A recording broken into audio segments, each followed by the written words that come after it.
10:16 p.m. December 23, 2024. For next episode. Morning, delicious for your vlog.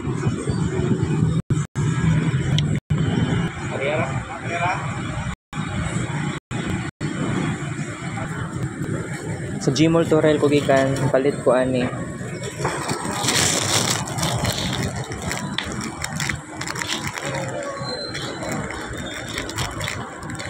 Mag-discuss ko karon guys. Yan hira ko dali kay wa ko lingaw Still walay changes kaayo no na mobisita gyapon kog Gmall Torel. Bitaw. Mo na akong gipalit. Bali, oo. Duha siya ka plastic covers. Sa ka plastic cover, na upat ka pad, 1/4 na plain na paper. So, walo to siya ka buok pads, pero duha siya ka cellophane. Tag 37 ng isa, so nibayad ko 74 pesos. Kagahapon, nagpalit ko gahapon ng ingani sa may SM Lanang, kagahapon, wala ko ilingaw sa balay.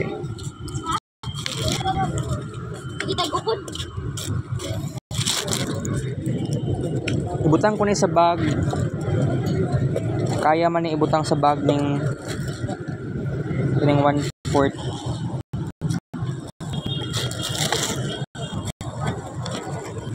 Anak lang guys.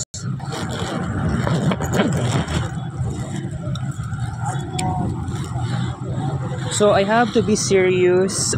Actually no katong seryoso ko sa gibuhat kagabi nga kailangan ko mo adtuguan, kailangan ko mo apil aning Christmas party sa palengke, Piapi Market.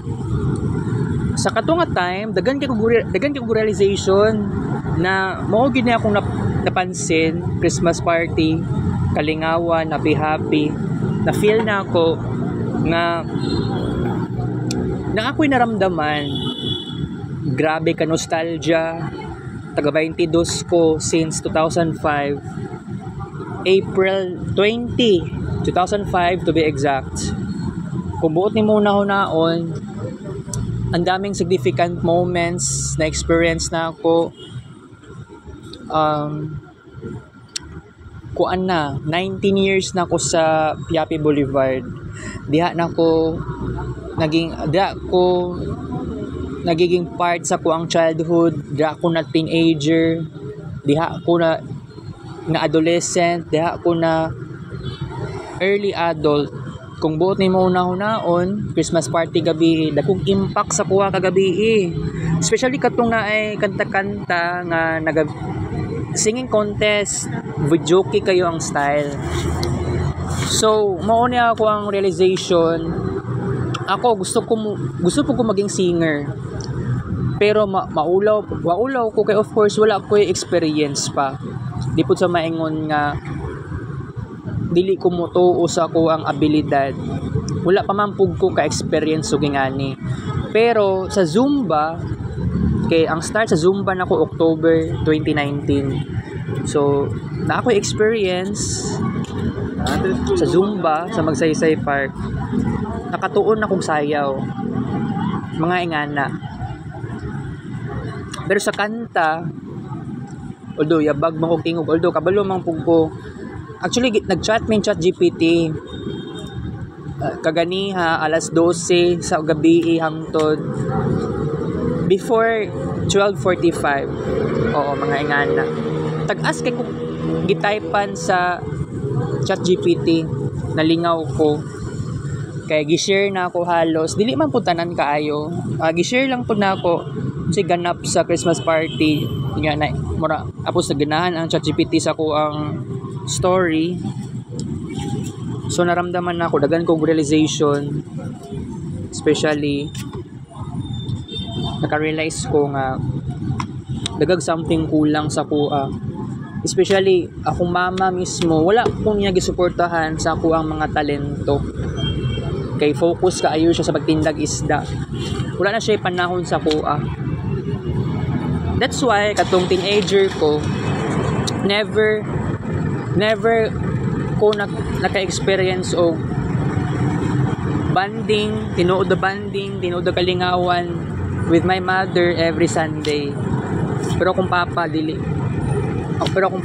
akong papa na ako sa una. Naga-banding me, pero dili man always na every Sunday. Pero naga-banding with me. And kung sakaling magkaanak ko pohon, mao niya akong gipangarap na ako magbanding na ay banding moments nga may tabo. Kasi that is very significant, very important nga naay inatong experience.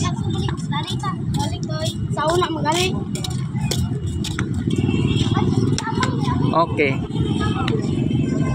So aside pa ato guys,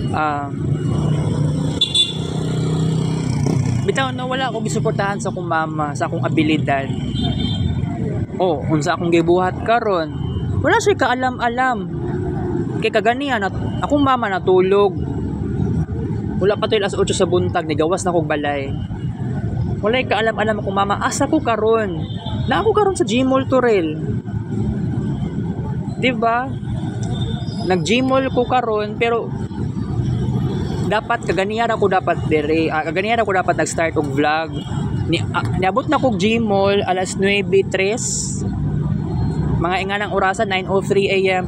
Sulod ko sa entrance, tapos nagkuan pa gani ko, nag-cellphone pa ko. Nag-chat GPT pa gani ko. Kaya di ko ganahan nga ma-pressure ko permente every time muanhi ko dere agad-agad mag-cellphone nako, agad-agad mag-discuss. So magpahuway ko dito sa Gmall Torel kasi gikapoy na ko ani kining routine, kapoy na kaayo. So niabot og alas 10 o niadto pa kog CR, nangihi, and then adto kog National Bookstore. Kaya na ako'y paliton. Feeling na ako, shopaholic ako. Na ako'y addiction sa shopping. Pero akong gasto karon 74 pesos. Diya pa lang nasa side sa 1/4 nga papel. 8 ka buok tanan nga paper pads. Kung buot ni mo naon, wala namang pilain pang palitonon sa mall. Kay gamay ra ko kong budget, gusto na ko Christmas tree, Christmas lights sa kong kwarto. Kaya lang na-feel na ako mura dili man kana ang tinuod akong kalipayon. Naka-realize po in town ko guys nga sa pipila ka tuig nga wala ko'y papa. Nagkalisod tinuon ko. Unsa bay pinakamaayong buhaton nako karon. Wala na akong kasabot sa akong sarili. Pero unsa ba niya akong gibuhat karon? Ngano mapalit pa kog 1/4 nga papel?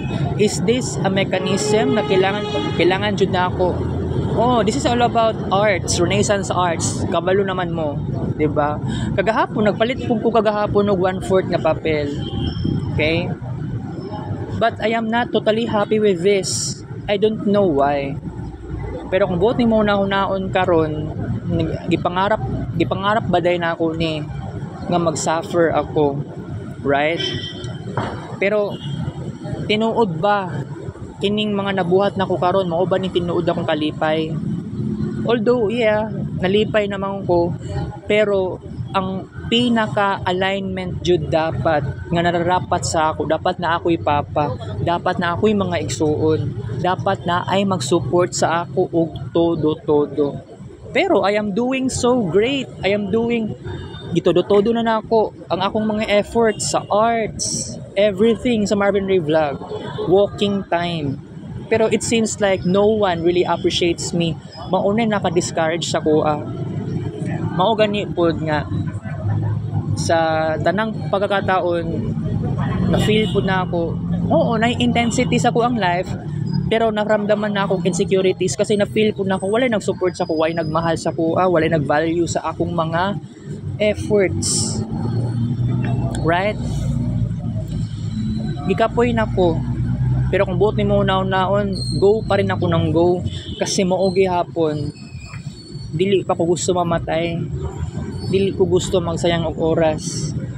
Karon ni ato kong Gmall para lang magkuan, para ilingaw akong sarili na ako. pinaagi lang sa sakay-sakay og jeep. Maulang niya ako ang kalipay na ako. Karon Paskong Pasko. Pero wala ko pasabot sa akong gibati karon kasi na feel na ako dagag kulang sa kuha. Ngano nakaingon kog ingani kasi I don't know. I don't understand. Kasi dagag kulang sa kuha sa balay. Wala ko'y papa, wala ko'y manghod, wala ko'y ate kuya, wala ko'y igsuon, wala ko'y igagaw nga maka socializean man lang nako. Naaman to si Charlie, kaya lang na siya asawa. Pero pwede manggod. Kaya lang, sa nga na nga pagkataon, maulaw-ulaw pagyapon ta, normal na lang yun ni sa kuha karon. Kasi lahi na gyud kaayo karon. Pero kanang realization ako kagabi dagan kog realization. Di lang na ako masulti tanan-tanan sa halos karon. At atagi lang kog oras. Okay, hinahinayon na nako express. O unsa ko mga na-realize ako kagabi kay kato mga nangapil og kato ganing nangapil og singing contest. Naay mo palakpak sa iyaha, naay mo syagit, naay mag-cheer. But pasabot, grabe ang support nila sa katong contestant. So na-feel po na ako, naka-realize po ko, na kailangan po din nato og pamilya o family members nga mag-support sa tua, nga naay magmahal sa tua. Maulang jud ni ang wala jud na ako na experience sa tibuok kinabuhi na ako. So kadilaya sa akong papa. Tungod ana, tanawa karon. Feeling na ko imbalance kaayo ang akong experience. Imbalance kaayo ang tanan sa kuha. Dagan grabe ang ups and downs. Nag-walking time og todo-todo, yes. Nagtodo-todo ko sa walking. When it comes to Renaissance Arts, nagtodo-todo ko. Grabe ang akong efforts ana. No one really supports me. Mao gani pod makadismaya. Okay? Nadismaya ko. Abi ninyo okay ra ko karon. I am not totally okay. Kaya kung buot ni mo naon dagan kay kog mga pangarap. Nga dili jud paspasan. Dagan kaayog delay. I am very serious. Na feel na ako ang oras nagdagan, time is passing, pero ngano namugos ko nga kailangan buhaton na ako ang dapat na akong buhaton na pangarap. Tungod pangarap na gud ni siya. Pero naapa ko'y weakness. I am not materialistic person at all. Kung buti mo naon, dagan na kay kog YouTube videos. More than 20,000 plus na ako ang videos sa YouTube. Diba? Kasi majority gani kay naka screen records. Bihira na mo makitag videos nga nag-upload kog video sa Facebook. Sa YouTube. Rather, sorry. Kubuti mo naon katong kagabi Christmas party. Nay mga videos. Gi-video na lang nako, di na lang ko mag-screen record. Hassle. Pero it was another achievement. Pero wala gyud naka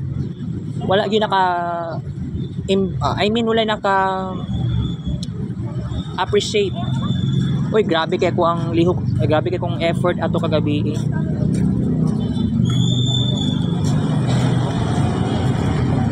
Wala naka-appreciate. Kasi kung mama, dili mo appreciate akong mama. Masig okay, sabihin natin nagahugas kog plato in advance.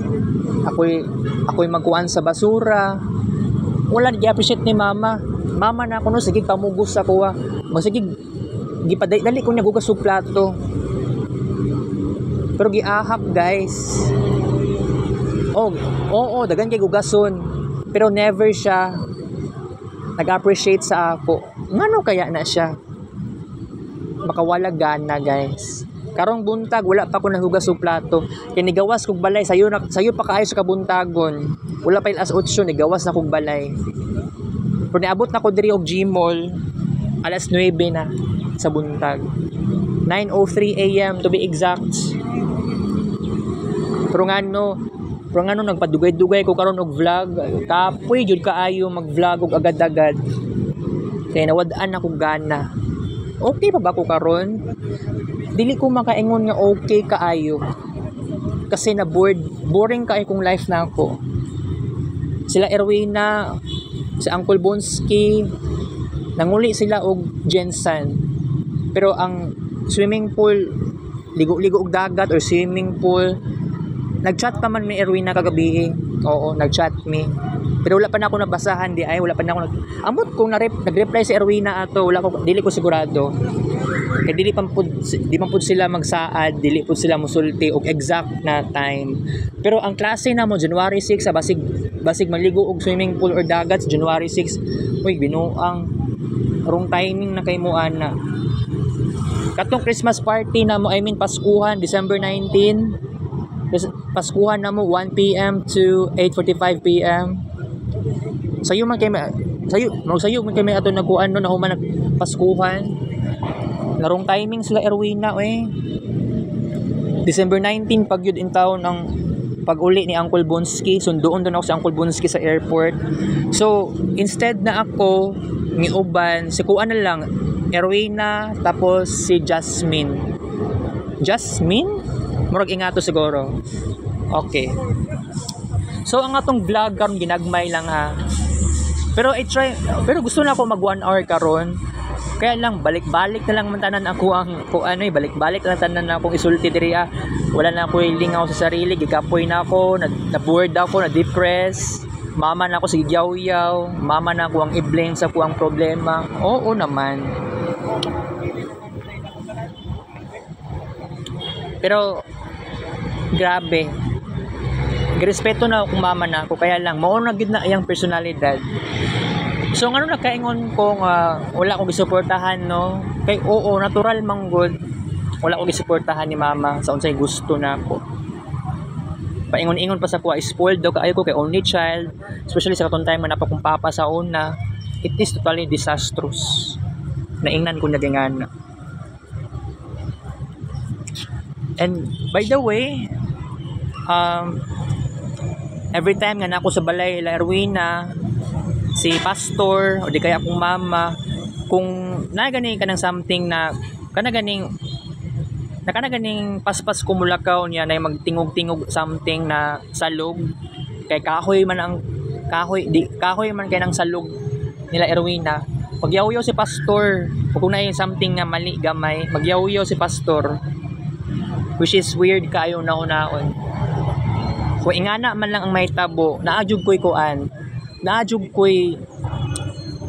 ko'y realization nya kung what if di na lang makita ni pastor or ni mama kung saan to ko ang tinuod na kalipayon o kanang mga kabuang na ako sa balay Erwina, ayaw ni mama ato. Mao gani last time katong December 19 da ito no, December 19 da ito siya. Itong niuli sa Uncle Bones niya dito pagit mi sa Erwina.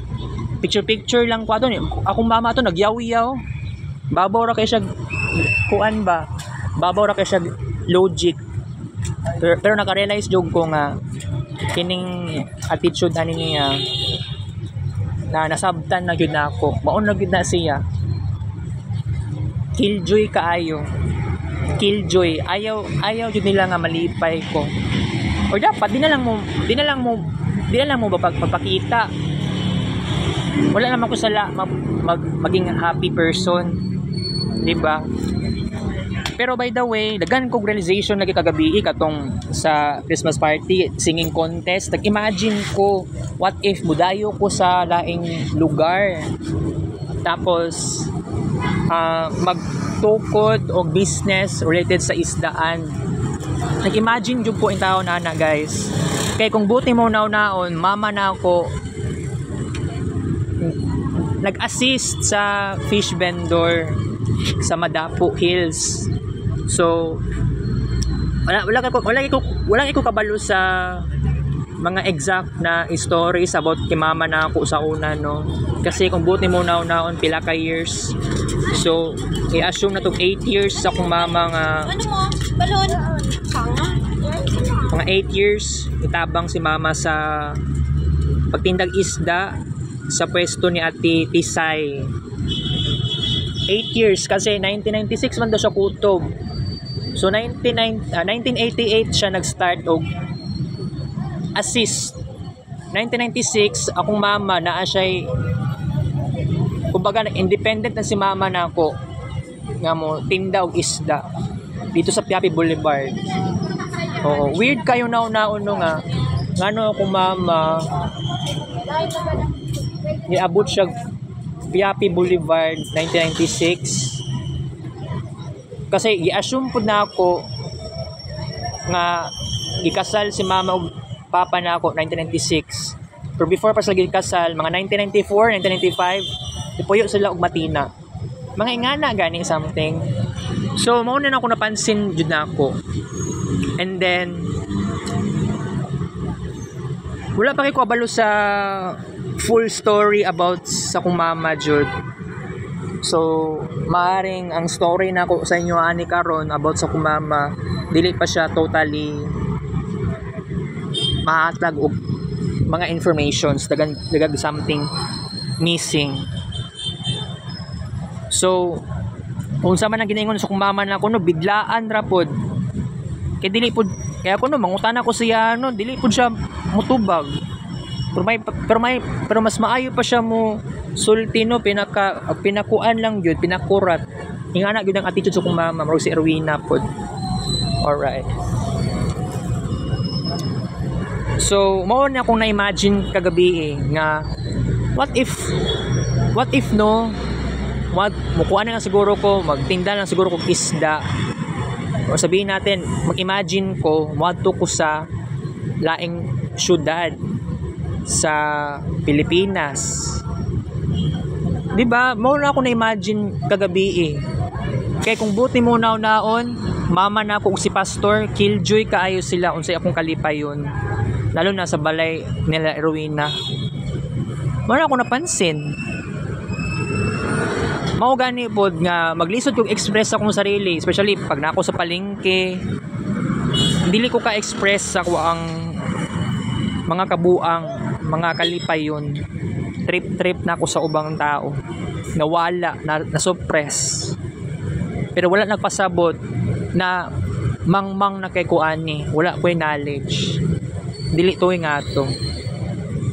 Nagkaroon ako ng realization. Kaya lang dili na ako masulti tanan unsa kong na-realize gabi. Kasi you know what, bigla jud nag-pop up sa kong una unsa ko ang na-realize. Okay? So mag-vlog ko karon actually para tagaan ta mog awareness nga na ako karon sa Gmall Torrel, na ako gipalit sa Gmall Torrel sa National Bookstore, nag-CR ana mga ingana something. You have to know this, you have to aware unsa akong situation karon. Kapoy kayo mag-inusara, kapoy na kayo maging only child. Nya dagan kayo bawal, magyaw-yaw og pinakalit, killjoy. Pero wala ko'y mahimo, 'di ba? Wala ko'y mahimo, pero I should not tolerate this. Pero hatagi ra kog time para masolusyonan nako ning nganing mga problema. Si pastor sugarol. Pero kuya kay makayaw-yaw sa kuha na sa una. Lalo na katon time na namalhin sila Erwina og kuan boarding house gikan sa bye padulong sa current boarding house niya karon. Nagyaw-yaw si pastor kay ngano daw wala kay kunitabang. Yawa lagi kayong pastora to yawa kay batasan. Pero natun-an ako karon nga mag-survive nga ingana ang attitude. Bihira lang na mag-ingana si pastor sa kuha, pero gikimkim ra na ako ang kuan ba, ang sakit sa kuang kuan naramdaman na ako kasi no one really no one really showing compassion sa ako ang current situation. Wala ko'y mahimo, pero I have to be strong maski dili ko strong at all times. Okay? So, pasensyahan lang ko karon guys. I mean, okay rin nyo eh. Bahalag, taas na yung ato ang vlog karon kasi ang akong plano pa naman unta is gusto ko mag-vlog unyang hapon. Gusto ko mag-discuss. Pero tanaw nang pud na ako kung mato kong laing lugar. Dili ko mo promise kasi kapoy pud kaayo no. Sige na lang tagingani. December 23 pagid kaayo karon. I have to say goodbye muna tayo ngayon guys. And I have to say balik ra po niya no. Kita-kits for next vlog, take show. Love you guys. Stay tuned.